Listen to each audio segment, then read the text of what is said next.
difficult to see where the forest ends and the road starts. It was late dusk, but the tree-lined road had trees whose branches sheltered the road from any sunlight. Twilight was soon approaching, so the walk became darker and darker. To the left of me was a forest, and to the right was even more forest.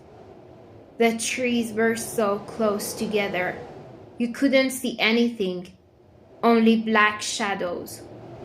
As I walked along that long and lonesome road, I kept my mind blank and tried not to creep myself out. I looked up at the canopy above me, and to the left and the right of me. I really am surrounded by trees, I thought. That one narrow road in the center of an intimidating forest was probably used by travelers, strolling players, and traders wandering from one market or village to another. Or maybe the road was used by cunning highwaymen gunning down their victim to either take their money and goods or their lives. I tried to keep my mind blank to drown out the whispers of the trees enclosed on me. Imagine all the secrets those trees knew. Every secret about every person who strolled down that road. If trees could talk, would they tell us everything or remain quiet as they did now? Would they tell us about all the events that happened there, that they have witnessed? The mercenaries, highwaymen, and robbers who murdered all of the travelers, strolling players, and tradesmen were forever watched by the surrounding eyes of the tightly packed trees. There were murderers on this road, I thought. In this very spot where I'm walking. Oh, stop it. I was starting to scare myself. I listened around. There was no wind, no birds, no crickets. Why is it so quiet? No noise. It was just me, the surrounding forest, and my thoughts. I had forgotten about the murky fog I was in. It had become even denser. Quickly it became almost too thick to see through. I couldn't feel any wind. But the bushes and branches behind me were rustling. I quickened my pace. The forest seemed to go on forever. Every tree was identical, and the rustling followed me like a creature running through the bushes. I couldn't understand how the bushes would rustle without the wind. Is something following me? Or someone? I flinched as a huge branch suddenly snapped and echoed through the forest. It rang in my ears and I immediately stopped in my tracks. I stood there frozen to the spot.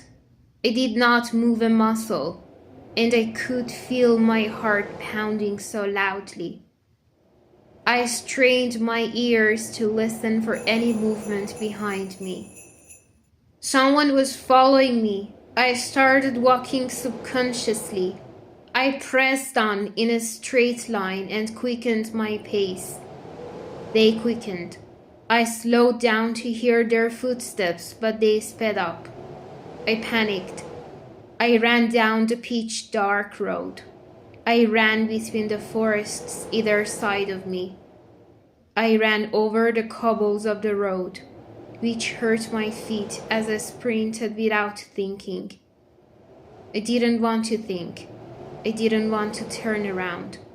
I knew I would freeze if I saw somebody behind me. I was exhausted and couldn't even tell where my feet were going. I slowed down slightly, but tripped on a loose cobble lying upright on the road.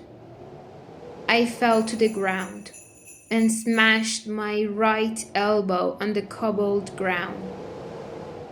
I cursed my clumsiness. The road was damp from the fog and cold to the touch. I sat up and examined my elbow as much as I could.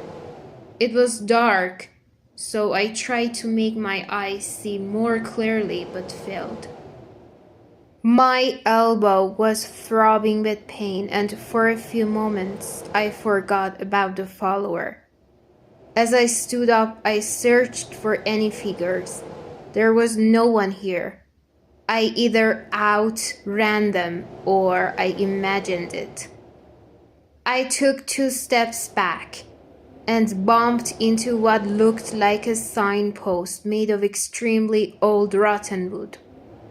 I couldn't make out what some of it said at first, but what I could make out said, "The old mill. A mill. Excellent. Human beings. Or at least a safe place to be." I could just stay there till dawn. Surely it wasn't a long way off, I thought. I had walked down that road for hours. I looked up at the sign. It pointed diagonally through the forest. At first, I thought somebody may have bumped it to point away from the road, but then, as I followed where it was pointing, I saw there was a path buried and entrapped by thorns, nettles, and bushes. It must have been a shortcut, or a walker's trail. I didn't know whether to follow the road onwards or risk getting hurt by thorns and nettles and follow the trail to the safety of a mill. I thought it over for a minute, still facing the horizon of the road. I was about to leave and follow the cobbled road onwards, when a dark shadow loomed over me. I saw it appear on the floor in front of me. I could sense that someone was behind me. No, it didn't feel like someone, I thought. It didn't feel human.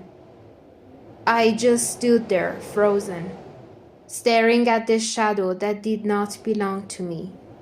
A fog-like smoke floated around my feet, clearly visible through the previous fog.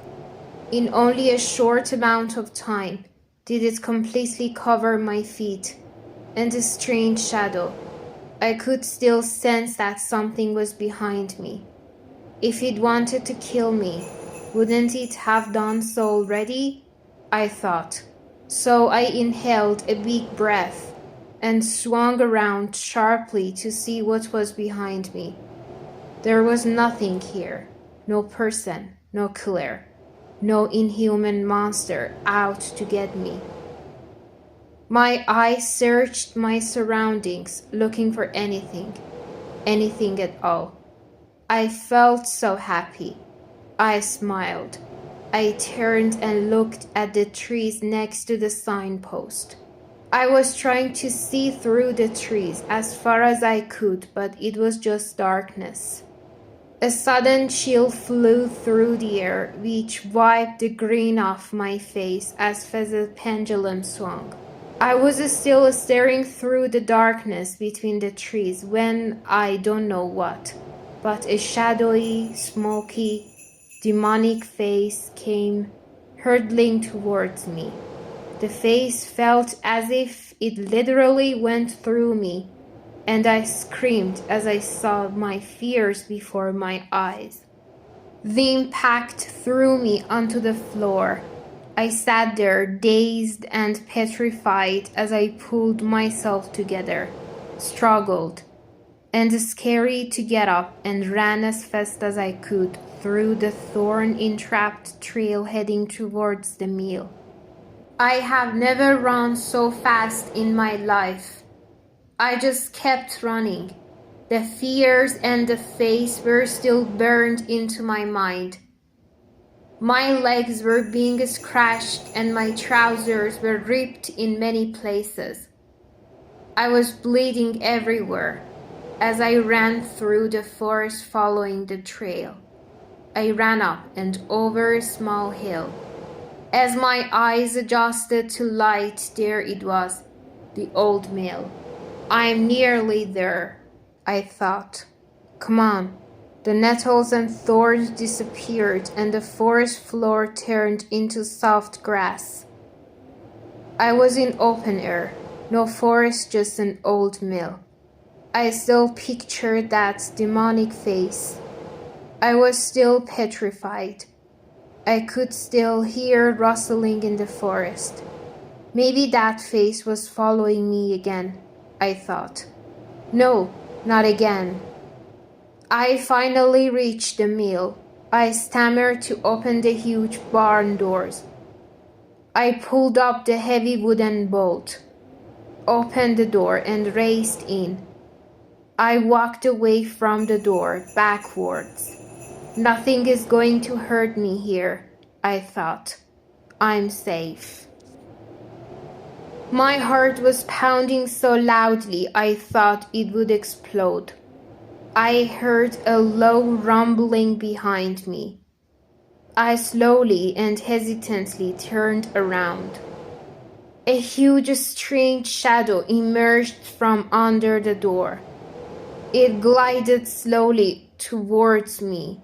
I stepped backwards against the wall. There was nowhere to go. It came closer and closer and closer. It was like nothing I ever saw. I was cornered, trapped. The shadow was at my feet now.